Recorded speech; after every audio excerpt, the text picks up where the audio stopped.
Meus irmãos, boa noite, que a graça e a paz do Senhor seja com todos. É um privilégio para mim poder estar aqui nessa noite, nessa ocasião. Me sinto profundamente honrado. Eu agradeço muito as palavras do reverendo Igor, que de fato são a expressão da verdade de uma história que a gente já tem juntos, de amizade, de irmandade, de muito companheirismo. O Igor é um pastor de vocês, mas ele é pastor meu também. Às vezes, quando preciso de conselhos em algumas questões, em algumas decisões, ele sempre é alguém que eu gosto de ouvir, pela sua sinceridade e pela forma como ele sempre cuida de mim como irmão mesmo. E assim eu tenho ele, a Anne, a Lara. Tive o prazer de fazer o casamento do Igor e de batizar a Lara. Então, a gente tem uma história em comum. O Igor foi testemunha do meu casamento, então vejam que a história, ela realmente, a gente tem um tempo de caminhada juntos aí. Meus irmãos, eu quero, nessa ocasião, compartilhar com vocês um texto que Deus tem falado ao meu coração, e eu gostaria então de pensar nesse texto com vocês nessa noite, um texto que se encontra no Evangelho de Lucas, capítulo 18, e nós vamos ler do versículo Lucas 18, a partir do verso 9 até o verso de número 14. Já ouvia falar muito da Igreja Presbiteriana de Vila Prudente, então é uma alegria poder estar aqui com vocês nessa noite também, porque nessa igreja está alguém que eu admiro muito, que é o reverendo Joer, que foi meu professor, e evidentemente que se ele estiver vendo ao vivo ou assistir essa gravação dessa pregação depois, um abraço meu querido amigo reverendo Joer, que foi meu professor e tenho todo o carinho por ele. Lucas 18, a partir do verso 9, e a palavra do Senhor nos ensina da seguinte maneira, meus queridos irmãos. Lucas 18, a partir do verso 9 até o verso 14, assim diz a palavra do Senhor. Propôs também esta parábola a alguns que confiavam em si mesmos, por se considerarem justos e desprezavam os outros. 2 homens subiram ao templo com o propósito de orar, um fariseu e o outro publicano.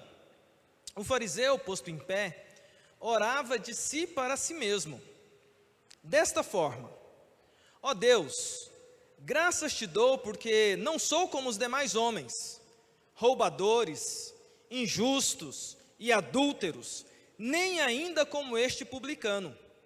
Jejuo 2 vezes por semana e dou o dízimo de tudo quanto ganho.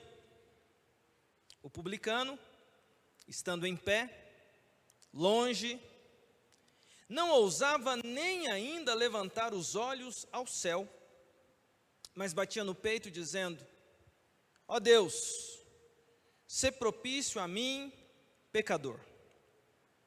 Digo-vos que este desceu justificado para a sua casa e não aquele.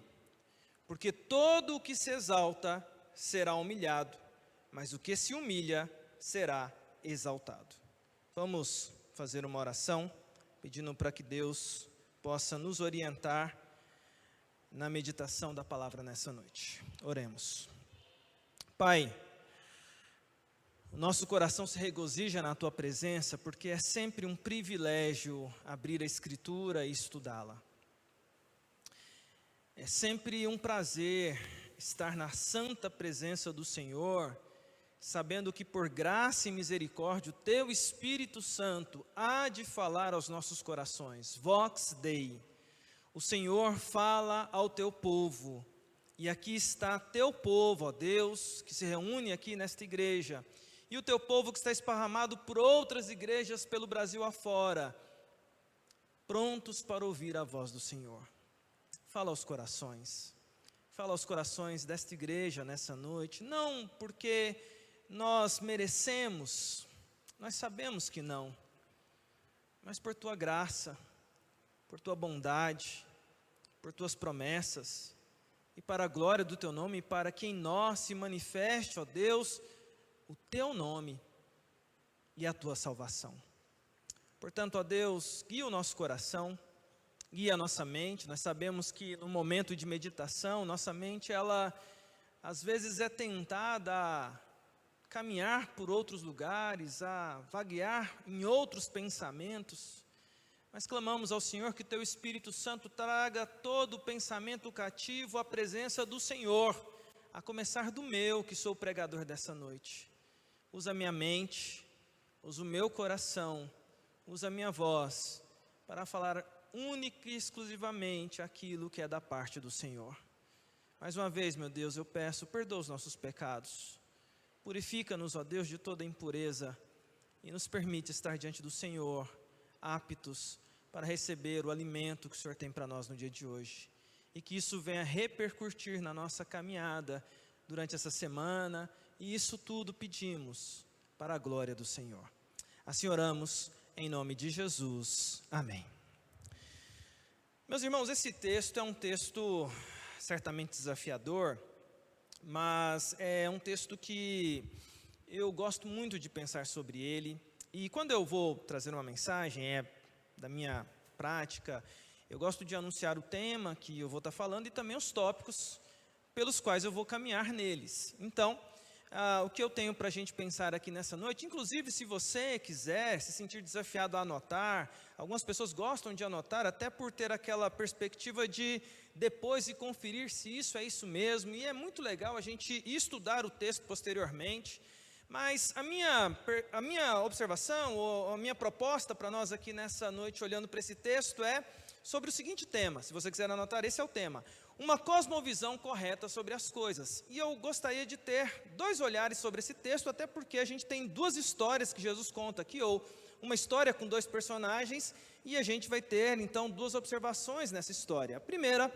e o primeiro aspecto, o primeiro ponto é o fariseu e os efeitos da queda, e o segundo tópico, o segundo ponto, se você quiser anotar, é o publicano e o coração que agrada a Deus. Uma cosmovisão correta sobre as coisas. Primeiro aspecto, o fariseu e os efeitos da queda, e o segundo aspecto, o publicano e o coração que agrada a Deus.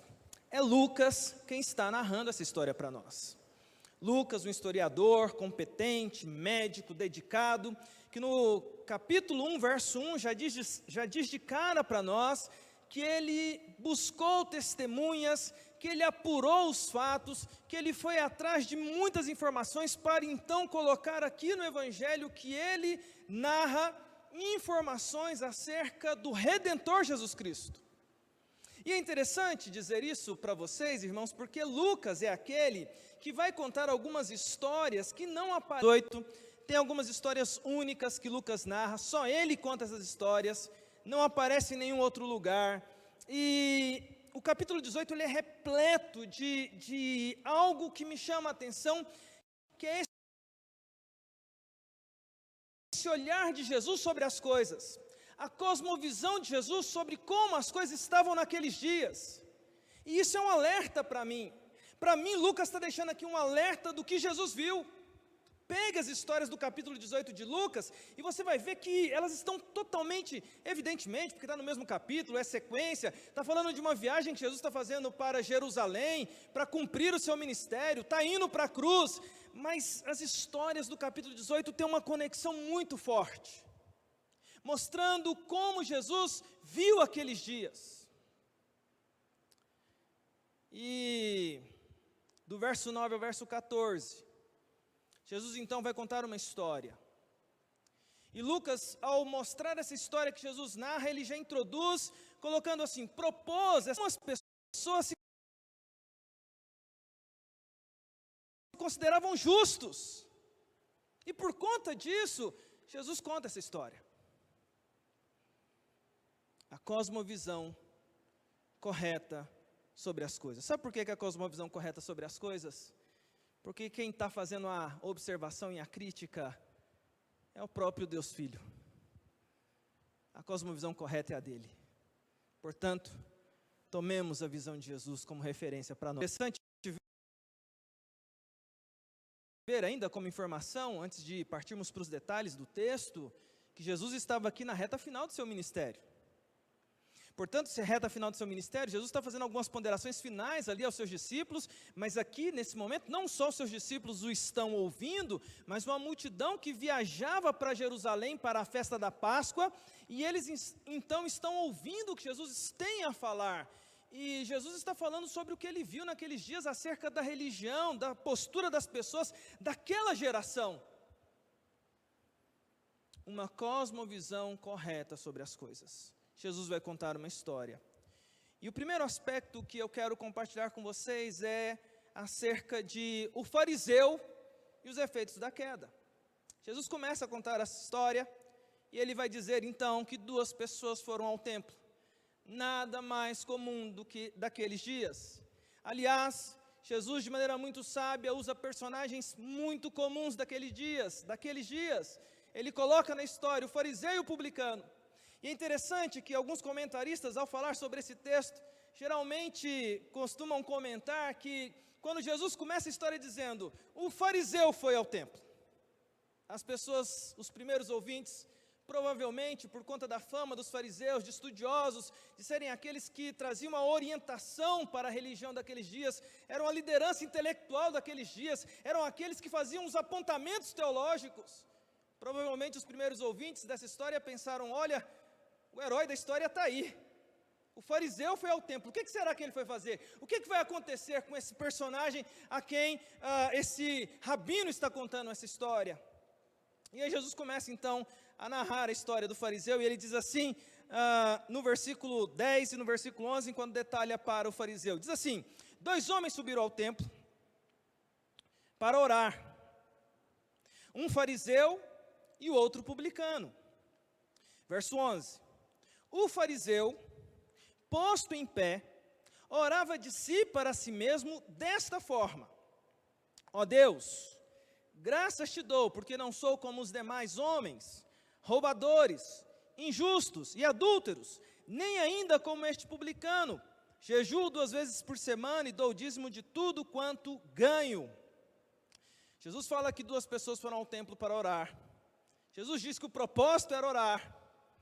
E Jesus fala que o fariseu, então, em pé, conforme ele mesmo descreve, tudo indica que por ser fariseu, com todos os direitos que alguém que era da seita dos fariseus desfrutava naqueles dias, o fariseu estava ali na frente, e ele então vai fazer a sua oração. Se você olhar para os detalhes, a oração do fariseu parecia uma declamação, porque diferentemente da gente aqui que quando ora fecha os olhos, pelo menos a gente tenta, ou a maioria fecha, não que é obrigatório fechar os olhos, né? É uma atitude mais de concentração que nós temos, mas tudo indica que esse cara orou de olhos abertos e meio que declamando, apontando e trazendo algum holofote sobre a vida dele, porque tem uma parte que ele cita outra pessoa, ele está vendo onde o outro estava, então eu não sou como esse publicano, então ele está declamando ali, segundo o que Jesus narra. E aí nós temos um aspecto para pensarmos aqui, o fariseu e os efeitos da queda. Por que eu gosto de pensar que é o fariseu e os efeitos da queda? Bem, veja, é Jesus que está contando essa história, Jesus está falando do fariseu, e o fariseu não é o herói da história. Na verdade, no final da história que a gente já leu aqui no primeiro momento, Jesus diz, cara, de verdade. Mas aí você olha para a história do fariseu e a oração que ele faz. E a oração que ele faz é uma oração, inclusive alguns comentaristas dizem que é uma oração que está embasada no Salmo 1, e que talvez os primeiros ouvintes, quando viram Jesus narrando a oração do fariseu, tiveram ali talvez uma primeira impressão dizendo, esse cara é um cara justo, esse cara é um cara correto, porque olha a oração do fariseu, ele diz, ó Deus, eu te dou graças porque não sou como os demais homens, eu não sou roubador, eu não sou injusto, eu não sou adúltero, eu não sou como o publicano, eu jejuo, eu dou o dízimo. E diga-se de passagem, que não há nada no texto em que Jesus diga que ele esteja mentindo. Mas o tema do tópico é o fariseu e os efeitos da queda. E por que eu estou propondo isso para vocês, meus irmãos? Porque a queda, ela é terrível. A queda, ela é cruel. E nós precisamos olhar com muito cuidado para os efeitos da queda. Porque dentre os vários efeitos que a queda produz, os nossos olhos embaçados para a realidade, ofuscados para a realidade. Porque o que a gente tem diante de nós aqui é Jesus dizendo que o fariseu, e aqui ele está fazendo uma referência à religião que ele encontrou naqueles dias, o sentimento daquele povo naqueles dias é que eles estavam tão alheios à realidade, tão alienados, que eles tanto olhavam para Deus de maneira distorcida, quanto eles olhavam para eles mesmos de maneira distorcida, quanto eles olhavam para o próximo de maneira distorcida. Nada mais terrível do que a queda produz, do que enxergar Deus de maneira errada, enxergar a si mesmo de maneira errada, enxergar o próximo de maneira errada. Quer ver isso, meus queridos irmãos? Quando ele fala com Deus, apesar de ser fariseu, estudioso da Escritura, conhecedor da Torá, ele acha que o Deus a quem ele está orando é um Deus de barganha. Porque está dizendo o seguinte: está vendo o que eu estou fazendo, Deus? Eu não tenho ninguém igual eu. Ele tem uma visão distorcida de Deus. Quando ele olha para si mesmo, ele está se achando autossuficiente. Ele diz: veja que eu jejuo, eu estou fazendo o que é para ser feito. Eu sou alguém digno. Ele tem essa visão de si. E quando ele olha para o próximo, ele se acha melhor que o próximo. Deus, não sou igual aquele cara. Eu não sou igual a ele. E Jesus registra essa oração. Isso para mim registra como Deus está vendo os efeitos cruéis da queda, cegando e distorcendo a cosmovisão do ser humano. Por que eu afirmo isso? Dentre várias coisas que a gente tem, a Escritura é o referencial para nós. E eu gosto de um comentário do Tim Keller, que ele faz um link desse texto com Zacarias, e eu gosto muito desse link, porque Zacarias captaria tendo uma visão, e a visão que Zacarias tem é a visão do sumo sacerdote Josué na presença de Deus. Ele está ali para fazer os rituais do sumo sacerdote diante de Deus pelo povo. E Deus fala para Zacarias: o sacerdote Josué está com as roupas imundas. Aí você se pergunta: quando na história de Israel houve algum momento histórico em que um sacerdote chegou no Santo dos Santos, no tabernáculo, para fazer a oferta de remissão de pecados, para fazer o sacrifício pelo povo, como representante do povo? Quando que alguém, em algum momento da história, se apresentou com vestes sujas? Não tem isso. Aliás, se você estuda o ritual de como era feito o sacrifício, tem alguns detalhes que são muito legais. Primeiro que na semana, quando ia acontecer a Páscoa, que o sumo sacerdote iria fazer a oferta pela propiciação, pelo povo, na semana que antecedia, o sacerdote ele era colocado em isolamento. Porque no ritual judaico, muitas coisas poderiam deixar alguém impuro. Há muitas coisas dentro do ritual, dentro daquilo que está descrito na lei judaica, que deixam o indivíduo impuro. Então, para que o sumo sacerdote não corresse risco de nenhum tipo de impureza, para que ele pudesse apresentar, ele é o representante do povo, ele era colocado em isolamento. Também para que ele tivesse um tempo de reflexão sobre o seu coração. A responsabilidade é grande. Nós sabemos ali do Santo dos Santos, que se o sumo sacerdote entrasse ali com alguma coisa, alguma mancha, algo que estivesse ali mal resolvido, tinha a cordinha amarrada, porque puxava para fora, não saía vivo. Precaução, isola, deixa ele se preparar, para que ele esteja pronto para se apresentar diante de Deus e representar o povo. Somado a isso, como era um ato nacional, o povo vinha ao templo para assistir aquele momento em que o sacerdote oferecia o sacrifício de propiciação pelos pecados. E é interessante porque se você estuda ali a história dos sacrifícios que eram feitos pelos sacerdotes, era produzida uma roupa de linho fino, jamais utilizada, para que fosse usada exclusivamente, pura, nunca usada antes, para que o ritual fosse feito da melhor forma possível. Então vejam bem esses elementos, irmãos. O sacerdote se preparando mentalmente, não tendo contato para não ter risco de impureza, roupa finíssima. Aí vem Deus e fala para Zacarias, ele está coberto de impurezas. Sabe por quê, irmãos? Sabe por quê que o final desse texto diz que 2 desceram para orar e só um voltou justo? Porque a gente precisa se relembrar, nós precisamos nos relembrar diariamente. E por mais que nos esforcemos, por mais que nós façamos o nosso melhor, por mais que nós tentemos, o nosso melhor não é suficiente para produzir a justiça que nos traz salvação. E quando eu olho para esse fariseu, e quando eu olho para Jesus descrevendo o que ele viu, isso me causa uma tristeza. Porque a queda faz isso, faz com que a gente ache que a gente está bem quando a gente precisa de graça.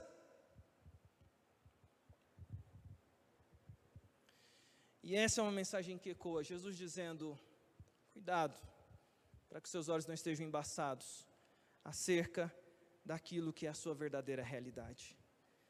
Nós precisamos nos lembrar que por mais que nos esforcemos, humanamente falando, tudo aquilo que fazemos para atingir salvação não é suficiente. Tem um livro do Philip Yancey que eu gosto muito, que é Maravilhosa Graça, e ele fala sobre salvação nesse livro, e ele comenta um trecho que me chama a atenção. Ele fala assim, ele usa um exemplo muito simples, mas que eu achei assim, muito feliz no exemplo que ele fala, porque ele fala assim, sabe como que um ser humano conseguiria produzir a sua própria salvação? Aí ele fala assim, imagine que existe uma pessoa que seja o campeão olímpico de salto em altura, o cara que pula mais alto no planeta Terra, o cara que há anos ele é a referência de pular alto, e pega você, e aí você coloca o campeão olímpico dos últimos anos, e coloca você do lado dele, e aí você chega para essas duas pessoas, você e essa pessoa, e fala assim, quem pular mais alto e atingir o que eu falar para atingir, vai conseguir a salvação. E aí você fala assim, eu vou perder para esse cara, porque ele com certeza se preparou e pula melhor do que eu. Aí o Philip Yancey promove a seguinte questionamento, a seguinte colocação. Fala para o atleta olímpico pular e tocar na lua. E fala para você pular e tocar na lua também.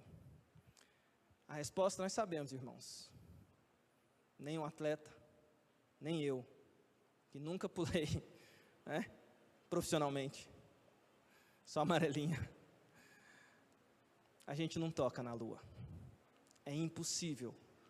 E aí o Philip Yancey diz que graça é Deus trazendo a lua até nós, para que a gente possa tocar nela. É mais ou menos isso, é lembrarmos esse texto que nossa justiça não é suficiente. E olhemos isso com cuidado, porque quando Jesus viu isso, ele criticou as pessoas que se achavam justas, olhando para si mesmo de maneira errada. Mas a história não termina aí, né? Eu contei aqui a parte do fariseu, e a história não termina aí. Jesus, no começo da história diz, 2 homens foram ao templo, 2 homens foram orar no templo. Um era o fariseu, e Jesus então narra a oração do fariseu, e ele agora vai introduzir o segundo personagem. E aqui eu tenho um segundo aspecto para pensar com vocês nessa noite. O publicano e o coração que agrada a Deus. Uma cosmovisão correta sobre as coisas. O publicano e o coração que agrada a Deus. O texto diz assim para nós. O publicano, estando em pé, longe, não ousava nem ainda levantar os olhos ao céu, mas batia no peito dizendo, ó Deus, sê propício a mim, pecador. Jesus introduz o outro personagem, e quando ele introduz o outro personagem, ele fala que esse personagem é um publicano, e quando ele fala que esse personagem é um publicano, isso para os primeiros ouvintes, já vinha carregado de informações. Ser publicano implicava em ser alguém que era inimigo da nação, considerado um pária, considerado um traidor, tão traidor que o acesso dele ao templo era restrito, tão traidor que o vínculo de relacionamento deles era restrito. Os publicanos eram considerados como pessoas que estavam à margem da sociedade, pessoas que se dignificaram a trabalhar para Roma contra o próprio povo. Eram odiados, eram desprezados, desprezados pela religião, desprezados pelo povo, considerados traidores. E aí Jesus começa a descrever como que esse sujeito está. E para mim é fascinante, porque não só Jesus descreve o conteúdo, mas Jesus descreve como ele está, vívido, para a gente poder ter isso em mente. Diz lá que ele estava em pé. Diz lá que ele está longe. Ele não tem acesso aos primeiros lugares. Ele não pode. Não lhe é permitido. De pé, longe. Jesus dá mais informações. Jesus diz que ele sequer ousava levantar os olhos ao céu. Alguém de cabeça baixa, em pé e longe. Mas Jesus dá mais detalhes antes de dizer o conteúdo. Ele diz assim: batia no peito.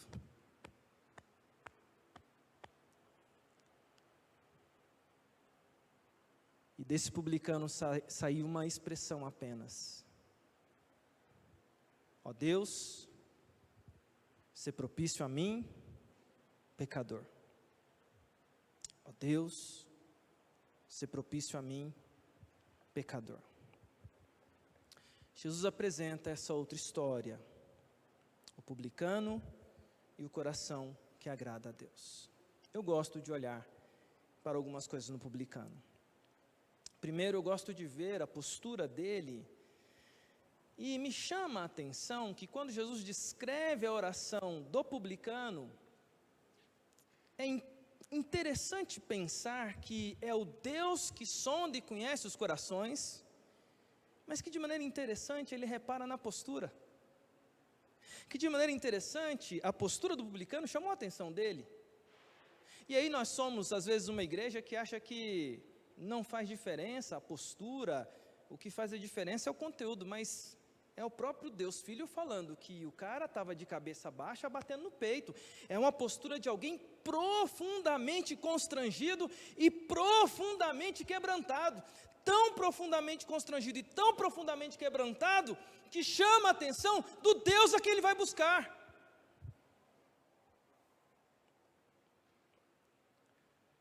Mas ele faz uma oração, sem muitas palavras, mas profundamente teológica. Não era fariseu. Se estudou, como a gente pensa sobre Mateus o publicano, estudou por conta própria. Mas Jesus mostra que aquele homem tinha uma noção de teologia fantástica. Porque ao invés de usar muitas palavras, ele usa poucas palavras, mas elas fazem todo sentido na existência humana, porque ele diz assim, Deus, e ele usa a palavra para ser propício, uma palavra grega chamada ilasteste. Estou na igreja do reverendo Jô, tem que gastar um grego aqui, né?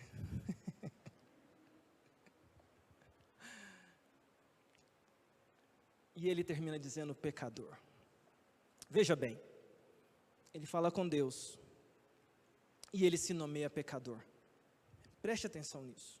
Ele dirige a oração a Deus, e ele quando se autodenomina, ele diz, a mim e o meu nome é pecador. O publicano era chamado pelas pessoas, olha aí o pecador, olha aí o indigno. Mas uma coisa é o que as pessoas falam da gente, outra coisa é a gente assumir a nossa identidade. E ele quando fala com Deus, ele está dizendo, pecador, o meu nome é pecador. Bate no peito e diz, pecador. Mas essa palavra ilasteste, É uma palavra que é muito interessante, do grego, porque se você fosse traduzir ela, que é traduzida aqui por ser propício, a tradução dela, se assente em misericórdia, porque essa palavra era utilizada pelos sacerdotes, justamente quando eles, depois de fazer a propiciação, eles diziam o seguinte: o Senhor ilastete sobre nós, o Senhor se assentou em misericórdia, propiciou para nós perdão. Ou seja, entre Deus e o pecador, precisa de um propiciador. E o que o publicano está falando é: Senhor, proporciona um mediador para mim, pecador. Senhor, coloca alguém que faz com que esse pecador chegue ao Senhor. E lá teste a Martolo: ser propício a mim, e o meu nome é pecador. Eu gosto da oração do publicano, porque é a oração de alguém que não tinha perdido de vista a cosmovisão correta das coisas. Era a oração de alguém quebrantado porque sabia da sua miséria, e que precisava de ajuda. E que está ali no templo para pedir ajuda, não para mostrar que ele é alguma coisa, mas para pedir ajuda, ajuda, me ajuda. E eu me surpreendo às vezes como nós perdemos fácil isso de vista, e nos esquecemos que nós estamos aqui para pedir propiciação sobre as nossas vidas. Eu me lembro de uma história, me permitam compartilhar, uma história particular, que eu vivenciei em 2018, essa história me marcou profundamente, porque eu já estava ali em Campinas, trabalhando como capelão, e o ser capelão, aqui no contexto de São Paulo, de certa forma é uma coisa que traz sobre nós, assim, muito carinho das pessoas, muito respeito das pessoas, muita disposição das pessoas de nos ajudar, de nos receber bem, e a gente... Estou falando de mim, temos que lidar com cuidado com isso, né?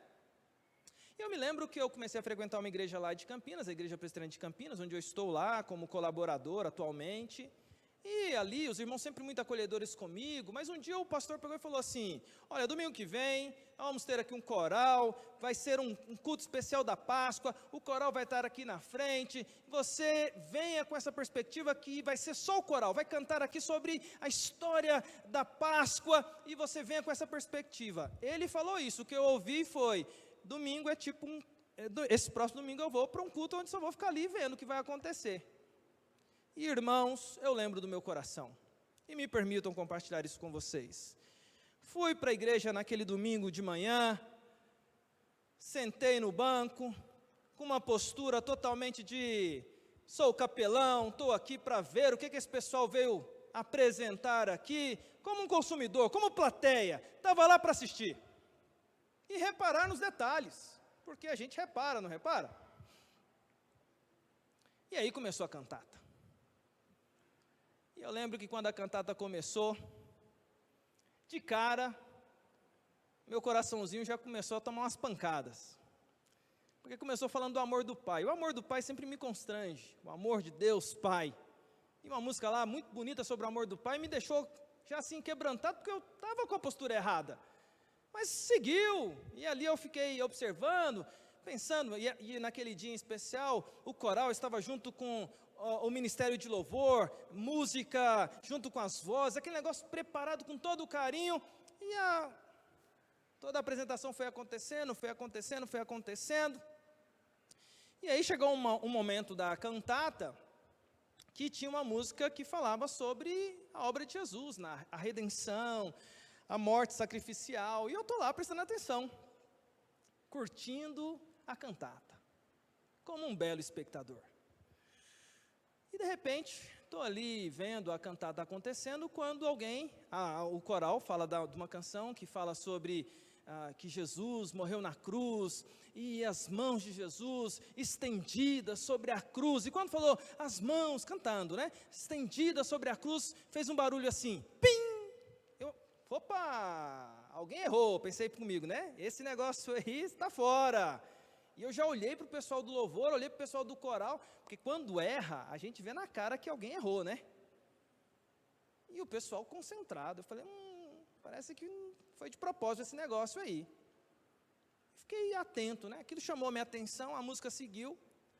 E na segunda vez falou novamente, as mãos de Jesus estendidas, do Redentor, mãos colocadas na cruz, pim!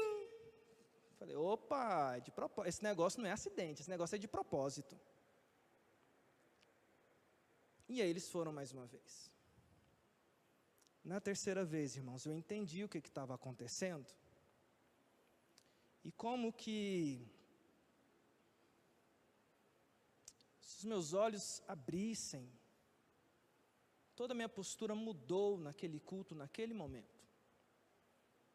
Que quando falou pela terceira vez, e eu atento, prestando bastante atenção, o que eles estão querendo falar com isso? Eu entendi a mensagem. O coral tinha preparado uma bigorna e um martelo, e a baterista, que é uma menina que toca bateria lá na IPCamp, na hora que falasse mãos de Jesus na cruz, ela pegava o martelo e batia na bigorna, para fazer um barulho de pregos sendo colocados nas mãos do Redentor. Quando eu entendi o que eles estavam querendo dizer, e quando essa mensagem entrou no meu coração, imediatamente, eu não resisti, comecei a escorrer lágrima dos olhos, mas tudo fruto de que, sabe, aquela realidade de você entender. E o que eu entendi naquele momento, que é o que eu estou querendo falar para vocês aqui nessa noite? Eu não era digno de estar ali naquela igreja. Eu não era digno de estar ali adorando. Eu não era digno de estar ali na presença do Deus Salvador. E só estava ali porque um homem chamado Jesus Cristo, Deus Filho encarnado, foi à cruz no meu lugar, morreu a minha morte, para poder me dar acesso à presença de Deus, cultuá-lo, estar na igreja, servindo com a minha vida, com a minha história, com a minha existência. Quando isso veio à minha mente, mas todo o orgulho e pretenso sentimento de que eu era digno de alguma coisa, foi por terra, e eu só conseguia falar para Deus, Senhor, obrigado, obrigado, obrigado por poder estar na Tua presença, obrigado por poder estar na Tua presença, obrigado pelo privilégio de ser Teu servo. Eu gosto da oração do publicano, porque é uma oração que me lembra quem é o herói da história. E o herói da história, meus irmãos, não é o publicano, mas também não é o fariseu. O grande herói é o Redentor. E eu quero caminhar para o encerramento com vocês, pensando em algumas coisas. Primeiro, no versículo 14 diz assim: digo-vos que este desceu justificado para a sua casa, e não aquele, porque todo aquele que se exalta será humilhado, e o que se humilha será exaltado.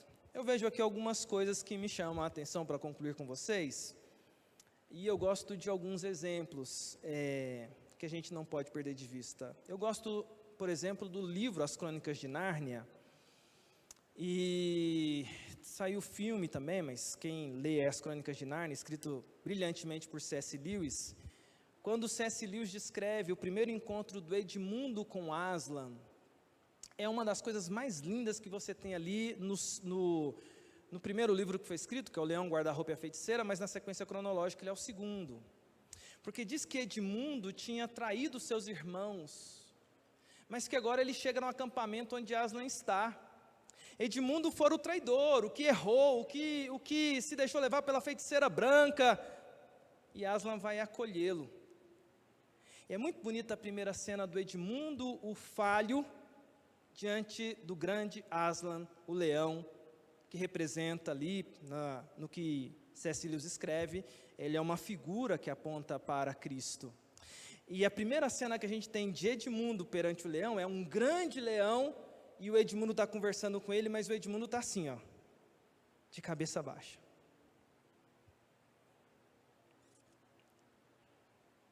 Quem sabe da sua falha sabe que precisa ser humilde diante de Deus. Mas mais do que isso, ainda pegando esse exemplo das Crônicas de Nárnia, quando o primeiro livro se encerra, o leão, guarda-roupa e a feiticeira, o leão Aslan, ele vai proclamar os reis e rainhas de Nárnia. Aí ele vira para Pedro e fala: eis aí o rei Pedro, o corajoso, eis aí a rainha Lúcia, a destemida, eis a rainha Susana, a corajosa, eis o rei Edmundo. Edmundo fora o que traiu, Edmundo fora o que abandonou seus irmãos, Edmundo foi o que foi acolhido por Aslan, e agora quando Aslan se dirige para ele, Aslan diz: eis o rei Edmundo, o justo. A justiça do Edmundo não é dele, mas é a justiça que o leão conferiu para ele. E assim eu quero terminar essa mensagem dizendo para você, meu querido irmão, que a gente se alegra muito na presença do Senhor e devemos nos alegrar, cantar, celebrar intensamente, mas não porque a gente tem justiça, ela não é suficiente, mas tem alguém que nos fez justo, e esse alguém a quem Jesus fala, porque ele diz: olha, o publicano orou, ilasteste moi, lá na cruz do Calvário, Deus propiciou alguém que se assentou em misericórdia por nós, e o nome dele é Jesus Cristo, e porque Jesus nos perdoou, nós agora somos justificados no sangue do Cordeiro. Que Ele nos abençoe, que o nosso coração se regozije na salvação que vem de Deus, porque nós não temos justiça suficiente, mas a justiça dele, essa sim, é suficiente. Que Ele nos abençoe. Vamos orar?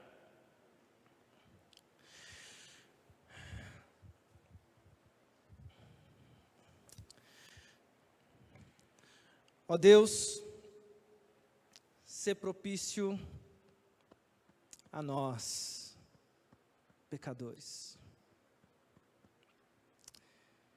Rendemos ao Senhor gratidão por propiciar para nós salvação através do Teu Filho Jesus Cristo. Porque entre nós, pecadores, e o Senhor, existe mediação, existe redenção, existe justiça, e ela está na pessoa do nosso amado Jesus Cristo. E por isso o nosso culto tem sentido, a nossa vida tem sentido, a nossa existência tem sentido, a nossa alegria é real, porque nós não nos alegramos naquilo que fazemos, porque não é suficiente, mas nos regozijamos na obra perfeita do nosso Redentor Jesus Cristo. E a nossa alegria está posta em Te servir, em viver a nossa história, para a honra e louvor do Senhor. Continue a nos fortalecer, continue a abrir os nossos olhos para essa realidade. Não nos deixes cair, ó Deus, na perspectiva errada existencial que muitos têm caído, de se acharem bons o suficientes, mas que nós sejamos sempre humildes de coração e que o Senhor encontre em nós, homens e mulheres, dispostos a reconhecer graça sobre graça que o Senhor tem derramado sobre nossas vidas. Assim nós oramos e agradecemos em nome de Jesus. Amém.